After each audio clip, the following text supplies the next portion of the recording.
is situated on the south coast of England, west of the Isle of Wight, and a few miles east from the crowded beaches of Bournemouth. On the head there are remains of Stone Age and Iron Age settlements. In charge of the excavations is Professor of Archaeology at Oxford University, Barry Cunliffe. Let's go back to the beginning of the century, when Hengistbury, archaeologists first realised how important Hengistbury was. This was in 1911, when it was decided to build a housing estate over here, and the land was about to be sold. And archaeologists threw up their hands in horror and said, well, we must do something. And they moved in 1911 and worked through the winter of 1911-12 and dug trenches all across this area and found masses of material. That was the first indication we had of the important prehistoric settlement here. Then Gordon Selfridge bought it, Selfridge of Selfridges, and decided to build the most colossal mansion just up there on the head. And plans were drawn up for it. It was to be a huge, great, sumptuous place. And what he did was he started off by planting his nursery garden.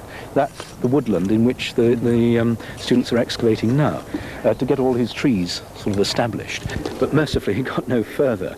I don't know what went wrong, the plans fell through, and in 1931 he sold Hengistbury to Bournemouth Corporation. And from then on it's been a public open space. It's been very well looked after, with a tremendous amount of love and care to maintain this vegetation, to make sure that it isn't overused. It's Bournemouth Corporation's interest that has enabled us to do our various excavations here.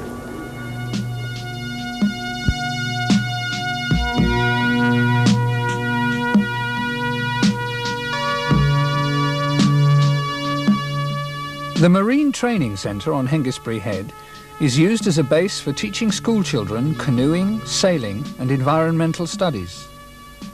For the past few years, it has also been a centre for experimental archaeology and studies into prehistoric life. The innovator and leader of this project is Peter Hawes. We're going to be having more than 1,000 youngsters through the excavation in the 3-week period, and most of those will have had a chance to do the activities that are provided. Okay, we're going to point it straight at the chicken and we hope that it's actually going to... All of the activities back at the centre, the experimental archaeology, that's the flint napping, pottery making and so on, that's going to give them a tremendous appreciation of how people lived on Hengistbury Head. It's become a very successful way of making prehistory come alive, and I found this very difficult to achieve before in a classroom situation. So that method that we've used to hold that arrow tip in there is obviously a very successful method, and this is how they made their arrow tips on Hengistbury about 10,000 years ago. On this headland, of course, we've got remains of just about every period, from the earliest, the Paleolithic, up to the Roman here. Now, in the Paleolithic period, people were living right up on the headland. You've got to remember it wasn't a headland then. The sea was several miles away. We were inland. It was just a nice place to live.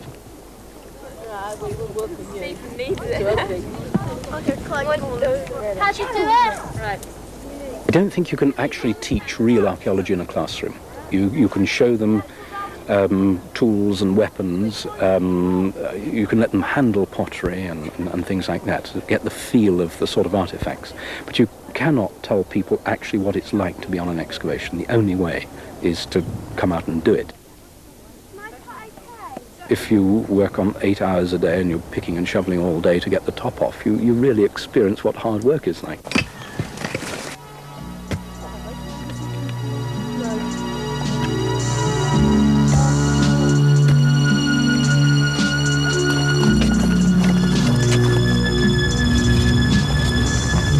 Doing experimental archaeology for a couple of years now, and really the results were quite encouraging.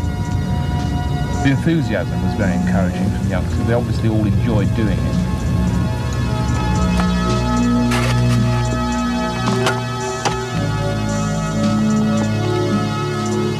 And the crucial thing about excavation is that no one can ever do it again. Every time you draw your trowel across the soil and you move some soil away, you're actually destroying something. You're destroying the evidence of the past. And it's only saved in that you can record it accurately.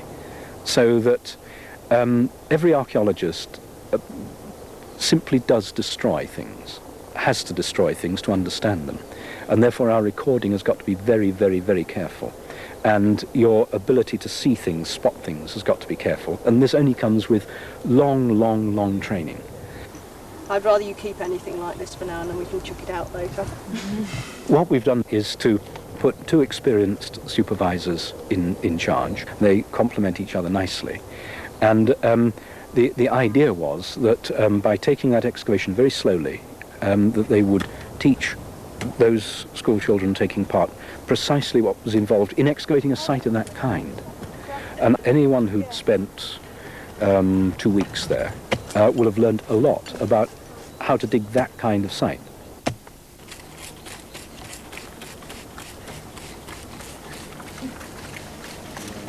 In 483 got rabbit bow. What's wrong with that? No, that originally started out as a spade cut and developed into a rabbit burrow. And that's a rabbit bow as well. So both rabbit bows. So you can write that in. Okay. Actual man management is a very tricky thing to learn archaeologically. When you've got 30 school children, you can't just say, well, here's a trench, jump in, play around. You've got to control that number, and you've got to keep them hard at work. You've got to keep them concentrated, their minds concentrated. Oh yeah.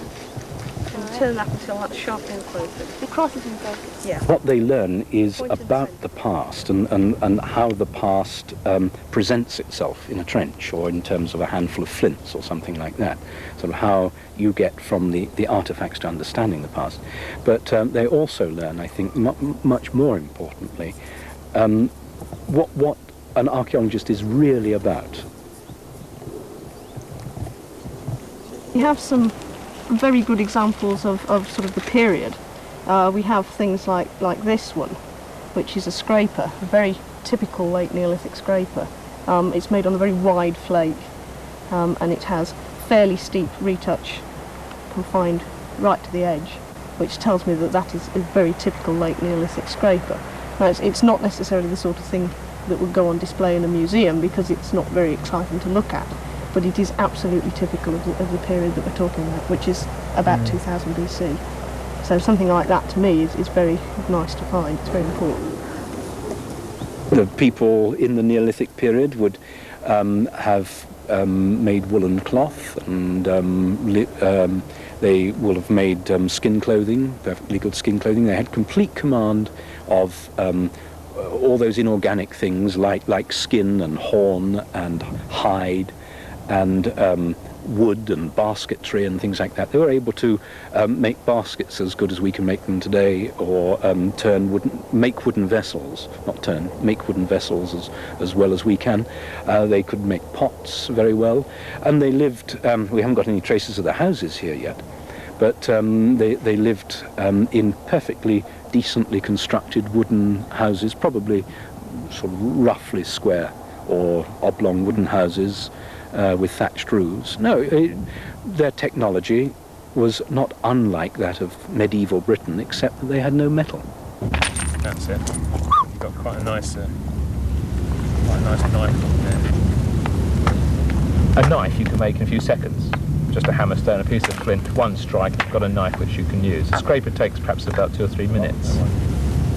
This axe took about 20 minutes. Starting from, well, this is what I would be starting to sort of make from this piece now. But if you're talking about the very sophisticated polished hand axes of the New Stone Age, for example, then well, that may well take many hours.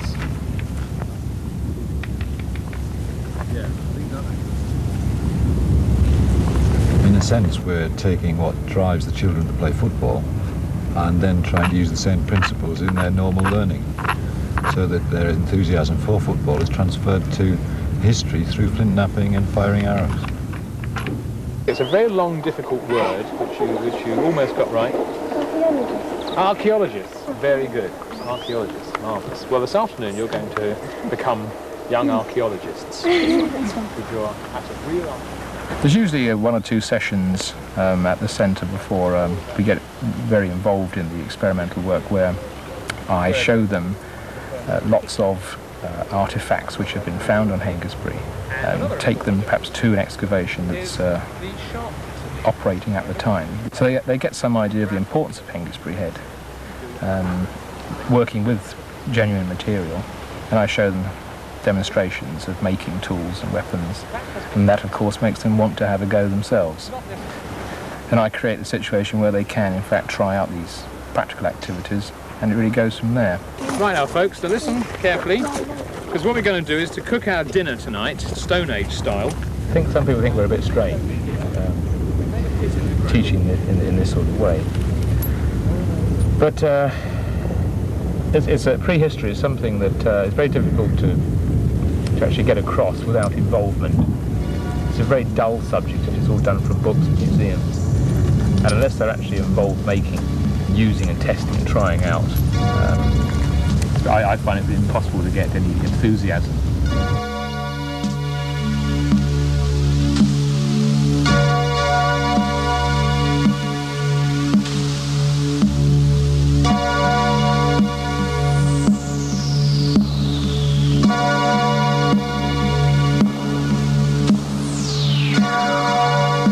The excavation we did about 4 years ago, you can't really see where it is now.